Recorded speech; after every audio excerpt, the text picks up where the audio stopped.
Hello and welcome back to Marvel Puzzle Quest with me, P.I. McLeod, and I'm a little early for it, but it's still Sunday. It counts, right? It's Procrastination Sundays with me, P.I. McLeod, doing our Crash the Titans in Marvel Puzzle Quest. So, why wait any longer? Let's get into it. Just a real quick reminder, Mr. Negative is here. His Welcome to S.H.I.E.L.D. is open, but it is only day one. We're not going to do that until tomorrow when we get day 1 and 2 together, because let's face it, day 2's fight is what we really look for. And then, you know, the day 3 and 4 combo, you get it. I would at least hope you do. Anyways. Nope, we're not here for the hunch. Nope, there we go. Oh, by the way, you see Simulator coming tomorrow? Oh boy. Oh boy. If you don't remember, that's one of the hardest PvEs we've had ever. And it always continued to be difficult. They always updated it with new enemies, new enemy combos. And some of those stages were pretty rough. So I'm kind of looking forward to it, because honestly, we got a lot of good tools in the toolbox nowadays. And hey, come on, who better to find the solutions to it, right? You know we got this. Can't wait to see what we can dig up and what we can figure out of it. Anyways, back to it. Crash the Titans. Here we go. 2 Titans this time. First up, we're going to go against the Human Torch. 3-star Human Torch, to be exact. Yeah, let's see. How do we explain this? So when 3-star Human Torch came about, he didn't come out at the exact same time as 2-star Human Torch. It was kind of weird. Unlike most of the 3-star, 5-star combos they threw out early in the game, when they were making their 2-star and 3-star versions of characters like Captain America, who are nearly identical, Storm, nearly identical. Well, Storm actually has some differences. 3s and 1s is more same. But anyways, they didn't do it at the same time. It's almost like they needed time to go back and make the art assets, but so they could choose the other version, because really nothing else is different between them. Anyways, 3-star Human Torch was about one thing, and well, one thing only: damage output. And to be fair, a lot of the early characters were about damage output in one way or shape or another. They weren't getting too creative yet at this point. But just for a fun little factoid, Human Torch was the first one to have a repeater tile, but it wasn't really a repeater at the time. You see his green, and we all know it, right? You spend 5 green AP, he makes a little repeater that every turn you lose 1 green, but it does the amount of damage equal to like a number multiplied by the amount of green you have remaining in your inventory, if we can call it that. And it would tick down 1, but then count back up from 0 to 1. It would just reset itself, right? It was just a countdown that would reset itself, because that's essentially what a repeater is. They didn't have repeaters back then. So when he came out, and he had this shtick going on with this countdown that reset itself, eventually along the way we got characters like Coulson, who gave you bonuses when a repeater hit 0.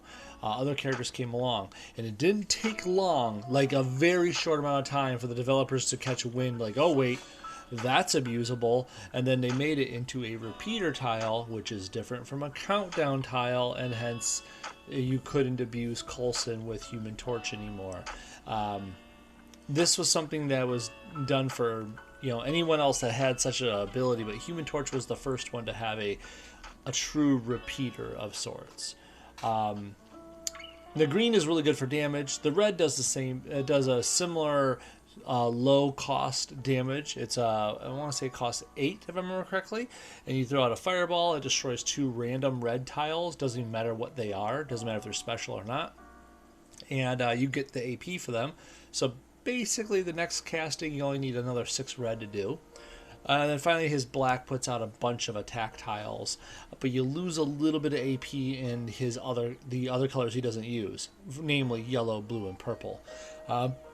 It's okay, except for the fact that, you know, your teammates probably like yellow, blue, and purple. So that's the power that I usually put down to 3, because I'm not going to use that if it's going to hinder my teammates too much.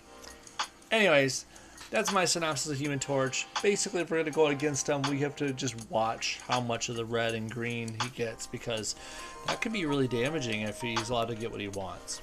Okay? Ready? Let's get at him. Let's get him. Ooh, the thing. So a little bit of family feud here, right? Ben Grimm, aka the Thing. Let's turn off these boosts. We don't need these. The Thing crashed on into Marvel Puzzle Quest with, geez, he was kind of early in the 4 stars, somewhat early. It didn't take him a long time to jump on in. He had this yellow that really made him stand out from everyone else. And this was a pain in the butt to get around.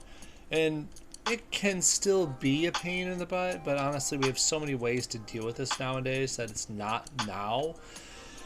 Back then it was, because it meant that you could have characters sit behind and just rely on the Thing's passive to get things done. To get things done, get it?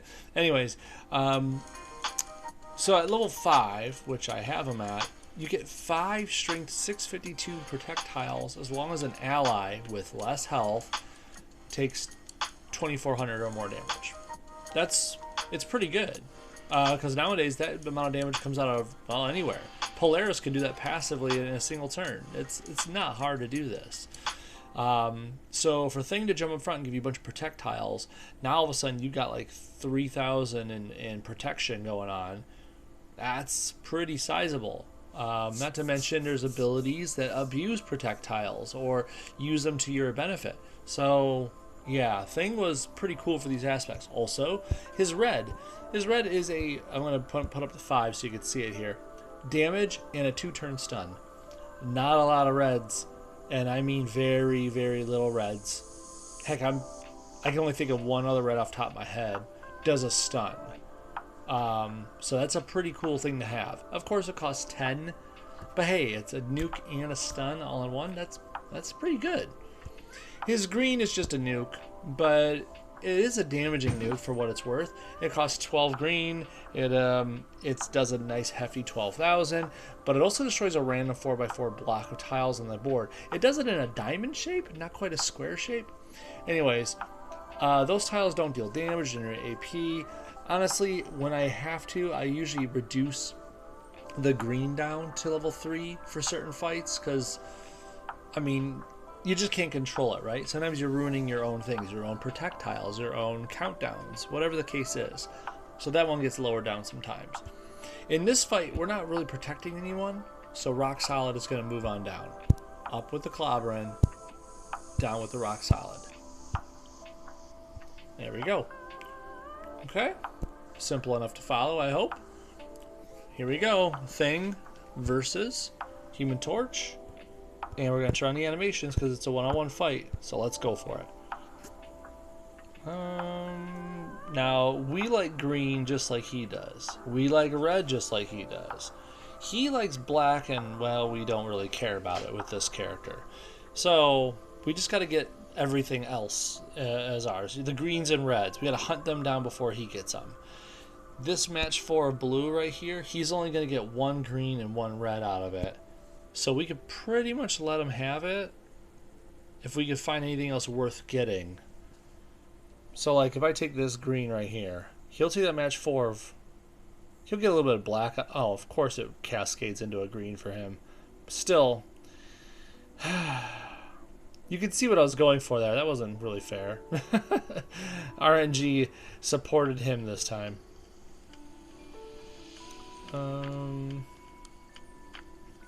I could take the yellow match 4, but it's not going to really benefit me. I want reds and greens, right? Like if I took... I don't know, I guess the good thing is this will be doing the match 4 damage. And yellow is his color for damage. So I guess we'll do that right now. Okay. Here we go, match 5. I'll take that. Plus it gets black away from him. Let's see. Oh, I see a red. Yes, we want the red. I see the crit, but come on, AP is more worth it right now. Oh, that just happened to fall into place for him. That's cool. Good for him. He needs that sort of luck, right?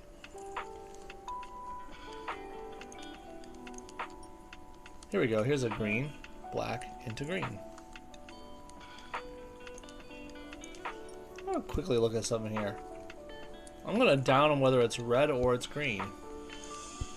I guess we'll try to kill one person with one color, and then the next fight we'll use the other color. Sound fair? I think it sounds fair. Let's do this. Oh, wow. We can get the red kill now? I guess we could. Might as well, right? Okay, so we'll do that. We'll do the next fight, we'll try to aim for green. Sound good? I think it is. Big old punch. Boom. Night. Night, Johnny Storm. Okay. So there's one legendary token. Let's go to the other fight. Gamora. I have no reason. I do not understand why Thing would fight Gamora. I get like a family feud session, you know. Ben Grimm and Johnny Storm getting all hot-headed, and there's a pun in there somewhere, obviously. But I don't understand why you'd go against Gamora. Anyways, it is a red-green situation once again.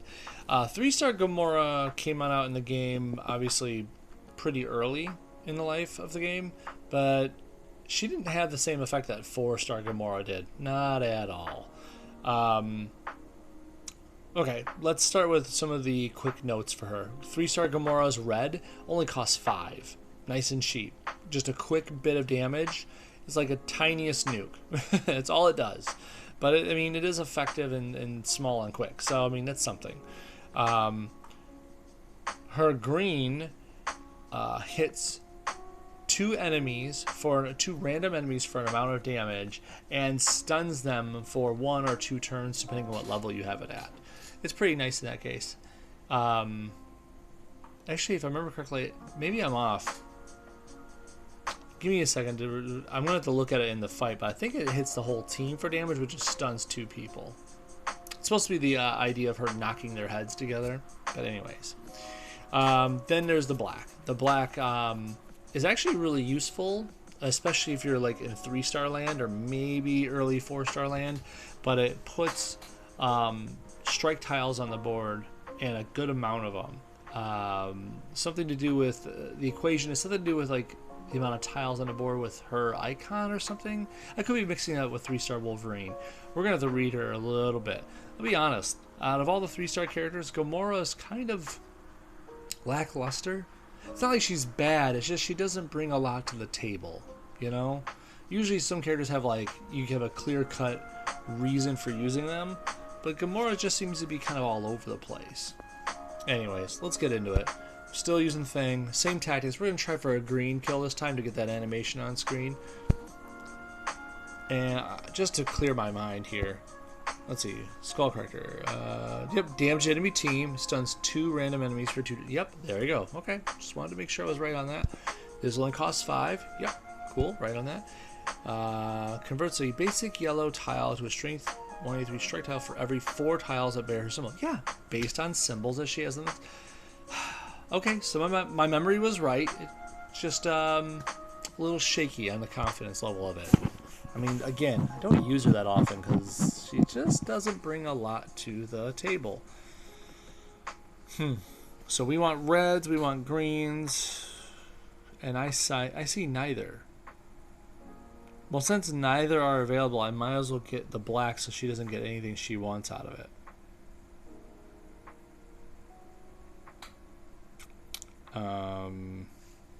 I guess I'll take this red into blue combo. Oh, of course she gets the green. My fault for missing it, right? I mean, I see a way to get 1 green, but that's going to lead her to getting 3 more. That's annoying. I can see another way to get... You know what? No. Not letting her do this. I'm going to just match this purple. You make the greens available. There. Because anything I did, like, made the greens available for her. I'm like, no. We're not letting you do that. I'm not playing your game. There's a match 4 of yellow up there, but I don't really want it. I guess I'll take the red. Of course, give you a match 4.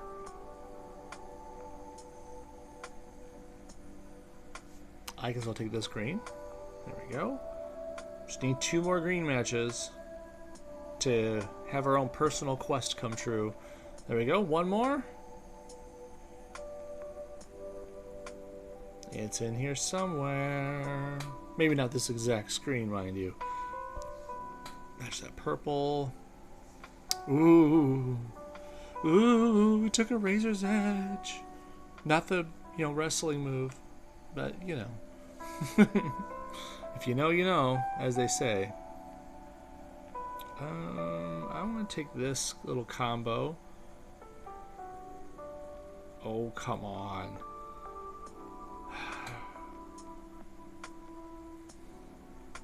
Do I risk it?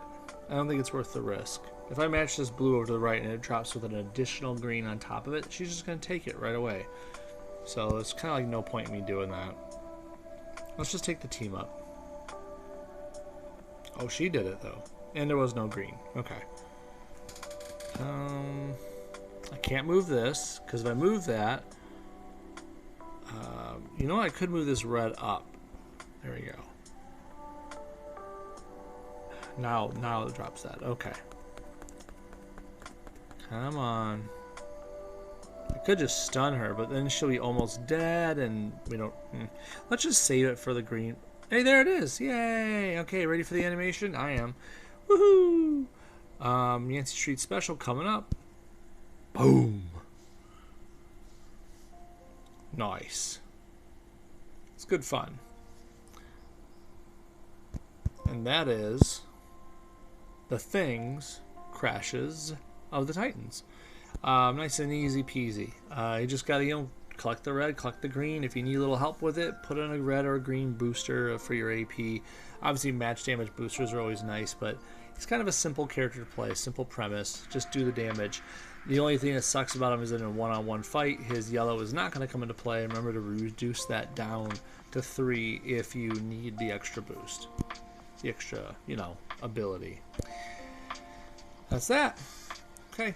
Sometime between today and I'd say Tuesday, I'm going to run another video to showcase all the 4 stars for class of 2016. As of tomorrow, we're going to run Mr. Negatives, first 2 days of Welcome to Shield. That would make Wednesday, day 3 and 4 for Welcome to Shield. Yes, I've got a lineup of things I want to do with this. Also, I've been trying to force myself to stream other games I play. I know I'm quite busy with, parental responsibilities and whatnot, and, if you got kids, you get it. That said, I still find time to play games here and there, like right now, for instance. So, if you see me on playing Diablo 4 or Naraka Blade Point, right, feel free to drop on in. I'm still, same old me, same old PM on the cloud, just not on my phone. I'll be on an Xbox or something like that. Cool. Thank you very much for watching, and I'll check you guys, really soon. Later.